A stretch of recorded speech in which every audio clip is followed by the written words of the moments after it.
Então vamos lá, qual é o tempo, custo, número de engenheiros para projetar um carro?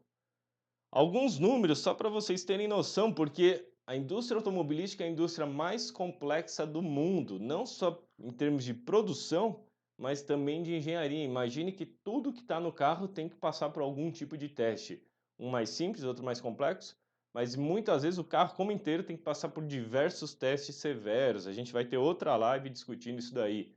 Mas projetar um carro completamente do zero, completamente novo, o tempo de projeto dele é em torno de 48 a 60 meses, de 4 a 5 anos, e o número de engenheiros envolvidos dentro do fabricante, dentro da montadora, em torno de 600 a 1.000 engenheiros apenas dentro do fabricante. Fora o que eu tenho em fornecedor. Por quê? Se eu sou engenheiro de dinâmica veicular, eu vou querer que o meu amortecedor tenha certa característica, mas eu não sou especialista em amortecedor. Eu vou contatar o fornecedor de amortecedor e ele que vai me desenvolver o amortecedor para atender meus critérios. Ou seja, se tem uma regra do dedão que mais ou menos para cada emprego, cada projeto dentro da montadora que eu coloco um engenheiro, eu tenho que pelo menos uns 10 nos fornecedores. É coisa pra caramba. Se for ver, eu tenho quase 10.000 pessoas envolvidas num projeto de um carro, engenheiros. Custo apenas de engenharia, não considere montar fábrica, ferramental de fábrica e tudo mais, só engenharia. Só engenharia gasta-se em torno de 700 milhões a 1,3 bilhões de dólares. Então imagina, só fazer a continha dessa quantidade de engenheiros pelo tempo já dá boa parte disso, fora os testes, laboratórios e toda a estrutura que o fabricante tem, né? Então, o custo que a gente vai já mostrar aí, custo por protótipo, ou seja, quando eu começo a entrar na fase de teste, eu não tenho uma fábrica para montar o carro. Eu sou obrigado a passar por todo. Eu sou obrigado a construir esse carro artesanalmente, ou seja, eu tenho que construir as peças em uma, duas, três peças e montar no carro. Agora imagine, um carro para montar artesanal do zero, eu gasto mais ou menos em torno de 400 a 500 mil para protótipos de picape, que afinal são mais fáceis em termos de estrutural, eu tenho as longarinas ali, e até 1,3 milhões de dólares para carro de passeio. E não entenda isso como carro de luxo, pode ser até mesmo um carro popular, não importa o custo final do carro. Lógico que você tem uma pequena variação, mas o grande grosso para montar isso, a parte estrutural do carro, carroceria é extremamente cara. Então é por isso que se gasta muito dinheiro, a gente já vai discutir isso em outra live, muito dinheiro em simulações. Por quê? Afinal, se eu sou engenheiro de crash test, se eu sou engenheiro de teste de batida, eu não vou pegar 1,3 milhões de dólares, que levou 3, 4 meses para construir, e bater na parede para ver se deu certo. Então a gente gasta muito tempo em cálculo e simulações para quando eu bater o carro é só para homologação, mostrar que meu modelo matemático estava ok e todo mundo sair feliz, né? Margem de lucro. Afinal, se eu levo tanto tempo para desenvolver o carro, com tanto custo, eu tenho que dar um retorno. O retorno médio de geral da indústria automobilística está em torno de 8% por veículo. Mais ou menos, tem indústria que dá 5, tem indústria que dá 15, em torno de retorno obtido. E o retorno de investimento de um projeto novo pode levar de 2 a 3 anos. Então, se eu gastei todo esse dinheirão aqui no projeto novo, eu vou levar pelo menos 2, 3 anos para ter o retorno. E se eu não tiver o retorno esperado, vai ser um tiro no pé. 2, 3 projetos que foram errados, você quebra a empresa. Então é por isso que, como eu levo tanto tempo para desenvolver um carro, tanto trabalho, tanto dinheiro, eu não vou ficar trocando a cada 3 anos o modelo inteiro do carro. É comum dar 2, 3 anos quando as vendas começam a cair, porque o carro, em termos de design, começa a ficar obsoleto, em termos de mídia, central de mídia, painel. O que se faz? O famoso facelift.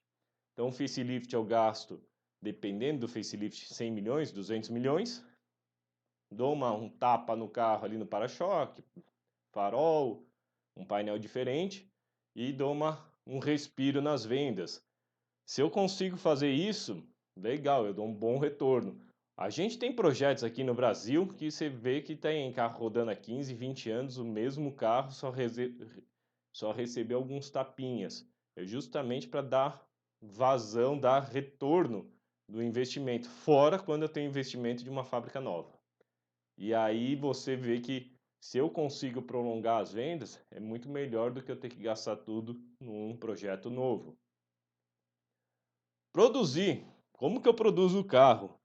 Imagine que, em número de peças, eu tenho em torno de 12.000 a 16.000 peças. Tem empresas que chegam a divulgar até 30.000 peças no carro, mas depende do carro, depende do que é considerado peça, mas se tem mais ou menos em torno de 5.000 part numbers. Part number é o RG da peça, né? Então, num carro, você tem em torno de 5.000 peças diferentes e, por exemplo, um parafuso de roda eu tenho 4 por roda, né? Mas é extremamente complexo pegar um monte de peças, colocar tudo isso junto e sair cuspindo o carro pela linha de produção. Então, quanto que é a capacidade de produção? A maior capacidade de produção do mundo hoje, Hyundai da Coreia do Sul, mais de 4.000 carros por dia. Então, imagina que eu pego 16.000 peças, coloco junto e faço 4.000 carros por dia. É muito difícil conseguir esses números, né? Porque é muito, geralmente confidencial. Mas, por exemplo, a segunda maior do mundo que se, que se divulga por aí é a Fiat do Brasil. Hoje está em perto de 1.500 por dia, mas chega até a capacidade de ter 3.200 carros por dia. Todo Fiat que você vê na rua sai de Betim, Minas Gerais, a não ser a Fiat Toro. O resto sai tudo de lá e exportado para a América do Sul. Então eles têm um volume gigantesco, uma fábrica gigantesca, extremamente complexa. Tempo para produzir um carro. O que significa o tempo para produzir um carro? Imagina que eu tenho uma chapa de aço, aquele é o meu embrião do meu carro, né? Primeira chapa até aquela chapa chegar no final da linha de produção e o carro está andando. Quanto tempo leva para produzir? Mais ou menos 18 horas. Então não confunda, não vai fazer a matemática aqui que não fecha, né? Eu estou batendo peça uma atrás da outra, estou montando o carro um atrás da outra, que nem nessa linha de produção. Mas a chapa que começou lá no começo, ela leva em torno de 18 horas até chegar no final como produto final. Extremamente complexo. E as fases de desenvolvimento e produção, que muitos me perguntam aí, como que são essas fases, né? Como que eu divido o desenvolvimento? Antes de mais nada, eu tenho um estudo preliminar de marketing, ou seja, vou entender como que está o meu mercado. Então existe um grupo seleto dentro do fabricante, pessoal, poucas pessoas que ficam estudando o mercado e vendo as tendências.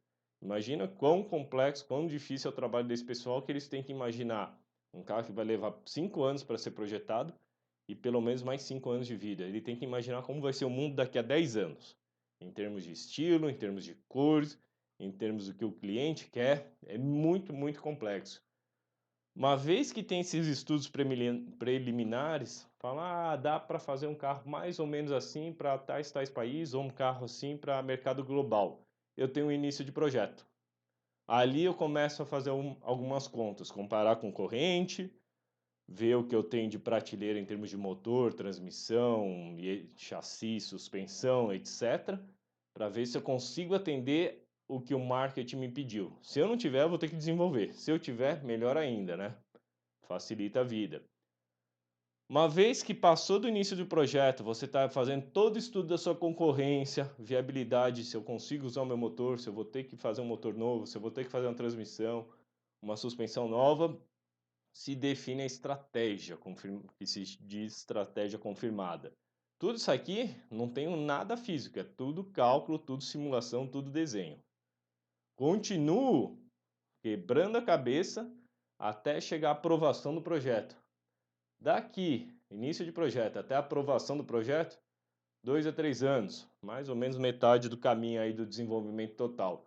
E nesse momento, eu tenho só desenvolvimento de simulações matemáticas, desenhos, e quando eu dou a aprovação de projeto, eu congelo todo o desenvolvimento. Eu não posso alterar mais nada no carro. Por quê? Porque a partir daqui, em paralelo, eu começo a ter engenharia de produção, que vai desenvolver a fábrica, a ferramental e tudo mais, fornecedores, para poder me entregar o que eu preciso. E junto com esse desenvolvimento de produção, esse desenvolvimento que a engenharia de produção está em paralelo, que eu nem mostro aqui, que a gente está falando só no carro, só no desenvolvimento do carro, eu começo as fases de protótipo. E é interessante que eu tenho dois tipos de protótipo. Eles podem estar em paralelo aqui ou como podem estar em série. Então imagina, por exemplo, que eu sou o carro, que nem era a minha função, engenheiro de performance. Eu não necessariamente eu tenho que ter meu carro completo, em termos de carroceria, suspensão, etc. Eu posso muito bem pegar o carro e montar toda a parte de baixo, motor, transmissão, suspensão, rodas, etc., num carro similar e ajusto o peso para o carro que vai ser o final. E isso eu faço todos os meus testes de performance, teste de freio, teste de comportamento em curva, etc., para economizar dinheiro. E isso se chama no mundo inteiro, e em outras línguas também, de mula, é um protótipo mula. Aí você vê às vezes na rua um carro com placa verde de engenharia, mas você fala, pô, mas é um carro tão velho, por que tá de engenharia? Na verdade eles pegaram a casca de um carro velho e botaram toda a parte mecânica do carro novo. E eu tenho, lógico, o projeto final, né, o protótipo final, que me passa justamente o carro como um todo. E isso aí vai nos refinos no final. Você me pergunta, se eu fiz toda matemática, toda simulação, para que eu faço esses protótipos? Por que eu tenho que ficar testando? Imagina que eu sou um engenheiro de transmissão, que eu vou acertar a transmissão automática, as trocas de marcha. Eu vou ter que ir para a pista e refinar isso daí. O engenheiro de emissões, para acertar o motor para emitir menos poluentes, e assim vai. Uma vez que eu terminei, eu tenho a aprovação de engenharia. Uma aprovação de engenharia ok, pode produzir, acabou a engenharia do meu carro. E eu começo todo o início de produção, que estava a engenharia de produção começando em paralelo. Só que óbvio que não é do nada que eu tenho esse início de produção. Eu não começo a fazer 1000 carros por dia. Eu tenho algumas etapas, né? A primeira é teste de ferramental. Então eu faço 10, 20 carros, bem devagar, para ver se não está faltando peça, para ver se não a logística está legal e ver se meu ferramental está bom, se maquinário para montar o carro está legal. E faço o carro. E às vezes ele sai meio tortinho, né, em termos de carroceria. E aí vão lá e dão uns ajustes. Geralmente esses carros não são você não vende esse tipo de carro. Você joga na frota e depois você manda para o desmanche. Mas dentro daqui você tem fases que você pode vender e tem fases que não. Mas geralmente se joga para frota. Aí eu começo a início de produção piloto, eu começo a acelerar a produção, vamos fazer agora 400 carros. E faz um pouquinho mais rápido esses 400 carros. Esses carros eu posso vender, sem problema nenhum. E aí eu entro para um momento que tá tudo ok, tá saindo legal, tá do jeito que eu quero, produção em massa. Vou fazer, sei lá, 1000 por dia. Aí eu já começo numa continuidade.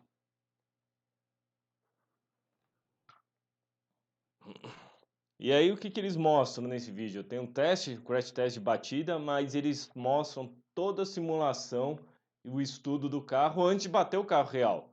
Ou seja, uma baita economia de custo de engenharia naquele protótipo que eu acabei de falar para vocês. E se não atender o teste, né, eu vou pelo menos garantir que eu possa mudar o modelo matemático e reestudar. O legal disso é que eu consigo ver componentes se deformando, coisa que eu não conseguiria ver no carro físico, né? Eu consigo até cortar o carro e ver o que está se deformando. É muito bacana esse vídeo, vai estar aí na descrição. E aí todo o comportamento. Obviamente você precisa de muita engenharia, muita massa cinzenta para fazer um modelo tão real e tão complexo. O outro vídeo que eu gostaria de mostrar para vocês é que nem eu falei, o da Ranger. Eles entram primeiro com a Ranger. Entram com a Ranger dentro da água, 200 milímetros, 20 centímetros, não é muita coisa, mas numa velocidade enorme. Ou seja, como se eu tivesse 3.000 quilos de impacto da água em toda a frente ali do carro. E aí, obviamente, é o teste para ver se nada vai soltar, nada vai sugar água e ver se tudo está atendendo e o carro sai do final aí são e salvo, né?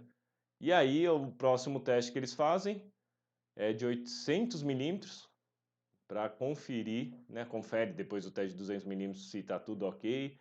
Ele explica que a admissão de ar é em cima, que o alternador é lá em cima, para ser justamente bom nesse tipo de teste. E aí eles põem 800 milímetros, andam com o carro no meio dos 800 milímetros, para ver se não vai sugar água ou se eu vou ter problema com algum componente.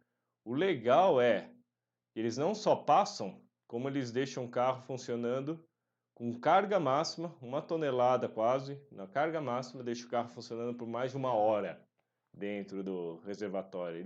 O teste é 1 hora, mas eles chegam a passar 2. E eles comentam que todos os sensores são vedados para não ter contaminação de água, faróis, tudo, né? Não estou com água entrando dentro do motor, afinal o escapamento está embaixo d'água, mas a admissão de ar está em cima. Tudo rodando perfeitamente sem erro nenhum. Eu não sei porque os fabricantes não fazem mais esse tipo de vídeo de como são testados os carros, porque eu acho que ajudaria mais vender, né? Você começa a ficar mais, entender que o carro é realmente robusto, né? E o outro vídeo que é muito legal da Volkswagen, um videozinho antigo, e alguns testes que eles faziam, vou até deixar com áudio aí para vocês.